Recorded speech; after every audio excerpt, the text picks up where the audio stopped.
So I just finished watching this movie that Yaron Brook suggested you watch on his show a few weeks ago when this whole virus thing happened. And he gave a giant list of show and movie recommendations and TV recommendations, one of which was a screwball comedy from 1940 called His Girl Friday. And it's only an hour and a half. It's in the public domain. You can watch the whole thing like I did on YouTube. And it's awesome. I have never seen people talk so quickly before. They talk so quickly, in fact, that the director deliberately wanted to make the fastest dialogue possible. The amount of words per second on certain scenes go up to 4 to 5 words a second. And the amazing thing about this movie is its precision in every single aspect. Like, oh my god. The main characters all have very precise movements in their body language. Everything seems very rehearsed in a very pinpointy, specific way, and I loved that. Every movement of the camera was purposeful and meaningful and had an intent behind it. There was a voice there. There was framing that was specific, and only at certain points did it come through. The dialogue was pointed, and there was no fluff. There was maybe a little bit in terms of jokes and some of these sort of superfluous funniness of certain scenes, but the plot kept moving forward. It blazes through. Let me tell you what. It just rockets from the very first scene. From the very first millisecond Hildy is on screen, you know exactly what she's about, and she's that way through the entire movie.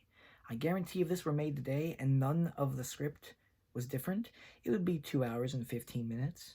2 hours and 10 maybe, because of the speed of the dialogue, just going. And it was such a joyride. I mean, the jokes were funny, the characters were likable, even though they were a little static. The main characters don't change that much. There's maybe one change that Hildy makes by the end. By the very end, like we're talking the last couple minutes of the movie, there's something that dawns on her. And I'll confess as to not knowing the theme of the story yet. I'd have to watch it a few more times. And there were some things in the story that confused me a bit, because the opening scene is such a lightning bolt that by the time it was over, I wasn't sure what was going on. What I mean by that is, the two main characters, Hildy and Harry, I don't remember his name, her ex-husband, she goes to his newspaper company for a meeting to tell him that she's going to get married tomorrow to a new man he's never met. And it all spirals out of that. And she used to work for him at this newspaper company, and she was the best reporter that they ever had, the best writer they ever had. So much so that she insists on being called a newspaper man, I think is the term. That she's like a man in that way. She doesn't have a feminine quality in terms of her work ethic. It's like that of a good businessman. Which you can think of that what you will. I don't give a damn. I think it's awesome and badass. And so is Hildy. Oh my god. The one thing that confused me, though, is why they broke up in the first place. They were married, they got divorced, and now Hildy is marrying this new person that makes the guy jealous and wants to know, oh, well, who's this wonderful man who stole her heart when I couldn't steal it? And it's a whole subplot running throughout the entire thing. I will say, like I said, the dialogue moved so quickly that I wasn't sure of why they broke up. And that's the main reason I want to rewatch it, is to figure out what happened. Was it something serious or not? Because their dialogue is punchy, and they're at each other's throats in a snippy kind of way. It portrays the relationship as fueled by the fires of desire, but because of their situation, they can't be intimate. They can't be, doting and loving on each other, but they still have that chemistry, which pays off later on. And I think it's a really cool dynamic they have. They are truly equals, and there's a way in which that is portrayed that you don't see anymore. You don't see these two competent people nipping at each other in a fun, playful kind of way in a serious setting, in a way that isn't destructive. Who's Afraid of Virginia Woolf? Remember that video? Yeah, none of that here. None of that garbage. Ugh. So much of art today is just mean and dreary and dark. Take a show like Ozark, for example. Just look at any frame of it. It's washed out. It's dreary. It is just... doesn't make me want to watch it. I don't want to watch half the shows on TV anymore because there's no color. There's no life to it. It might be a good story. It might be compelling. There might be good actors, but man, I'd rather have a more light, fluffy comedy that I don't quite understand all the way, that lasts an hour and a half, than a 6-season slog through drama and dreariness and terrible human beings. I would rather have a morally ambiguous ending, or characters who don't change, that makes me laugh. You know, that makes me feel something of joy and happiness that these people were portrayed, that these people got their happy ending and were like a virtuous, I hate using this, but a virtuous Bonnie and Clyde in a way. And, you know, even if I can't understand the full meaning of the story, even if I don't know what the theme of it is, the story is expertly done. This was a time where it was called the Golden Age of Hollywood for a reason. You know, these scripts were pushed out by competent writers who had no fat in their writing at all. It's amazing how much the story just flows on and on and on, and every scene compounds against the other and creates this gigantic whole in an hour and a half, in 90 minutes. And it's an adult film. There are adult jokes, there are sexual references that caught me off guard. There are all kinds of great quotable lines. Tell Hitler, you can tell him to put Hitler on the funny page instead of the main page because it was made in 1940. You know, that's a great line. My favorite exclamation of the whole thing is the lead guy going, "Diabetes," and he goes on with the rest of his line. That's an exclamation, you know, like saying, "Ah, damn it, it's diabetes." Oh, there's something really funny about that I just love to death. Oh, it's so good. The one, I guess, weakness I would say in the story is that the villains are introduced rather late into the story. We don't see them, but we hear about them a few times, and I didn't realize they would be characters until they showed up on screen for a scene, and then later there's dialogue that says, "Oh, I met with so-and-so," or "This person met with so-and-so," and you're like, "Oh, that's who those two characters were, all right." But they were mentioned earlier, and you didn't see them. Now, that is kind of a convention of theater, where characters are talked about and then shown. Take Richard III by Shakespeare, for example. Richard mentions this son of York, you know, and he mentions several characters in his opening monologue, soliloquy, that don't show up for like a few scenes.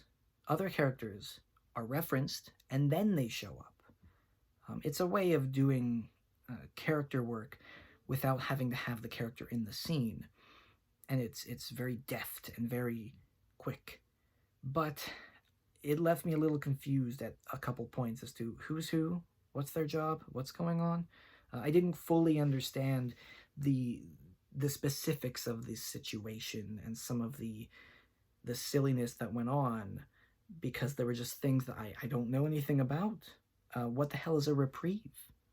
You know, I know what that means as a word, and I can kind of understand based on the context of the film, but as a legal thing, as a governmental thing, you know, so that's something that I would warn you against.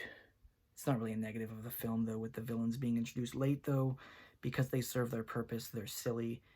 They're shown as incompetent, and they're government people, which is really funny to me. And the heroes are, they're good people.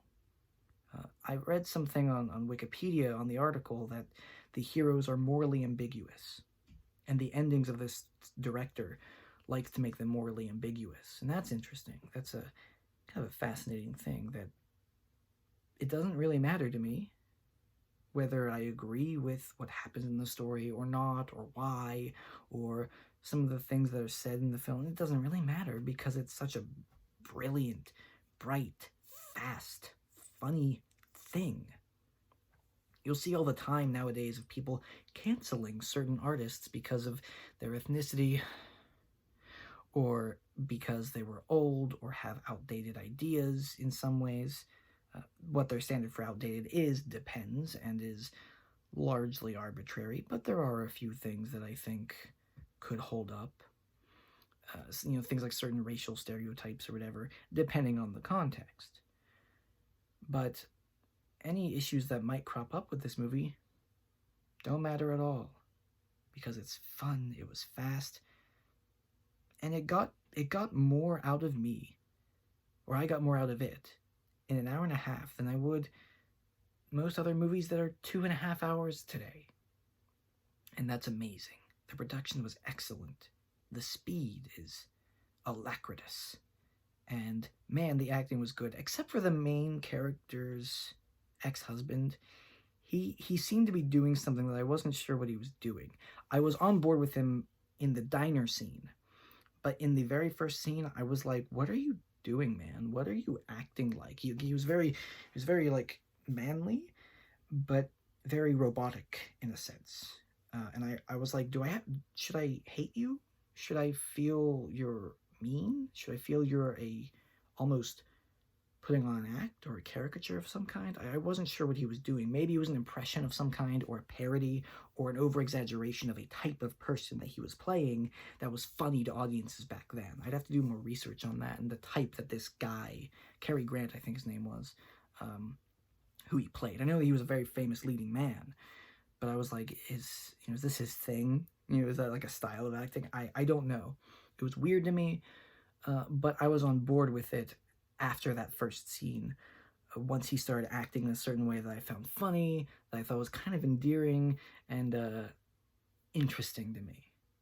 It's funny that these characters, like I said, don't change in the course of the film, but they don't need to, because they are what they are, and they solve a problem. It's a mystery story in the guise of a screwball comedy.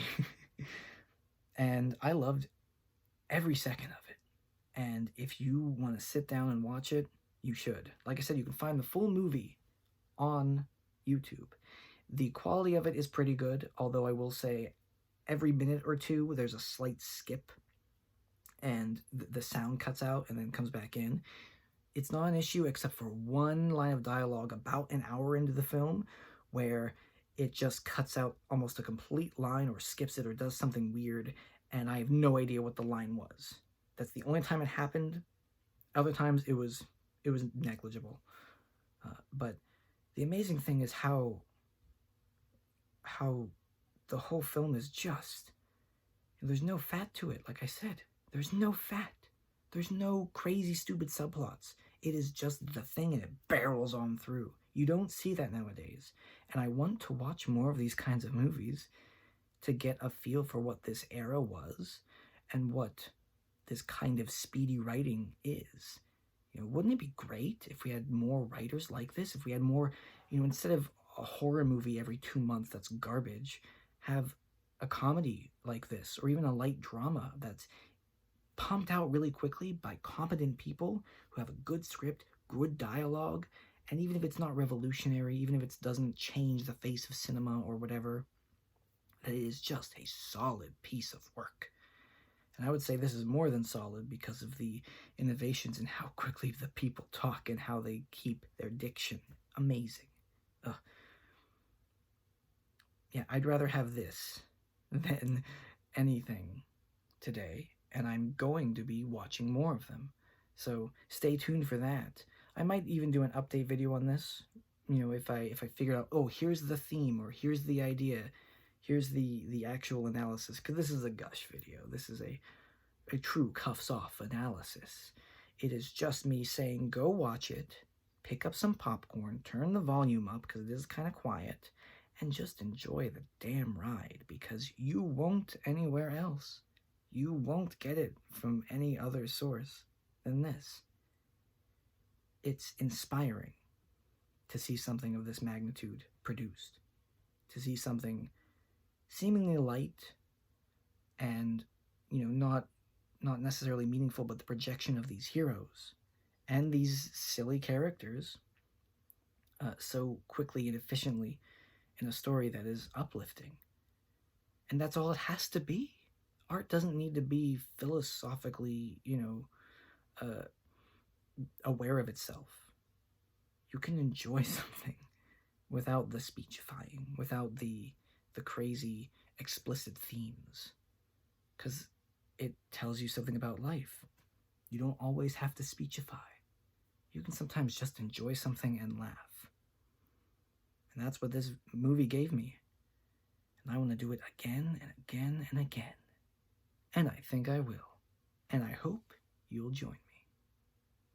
Take care.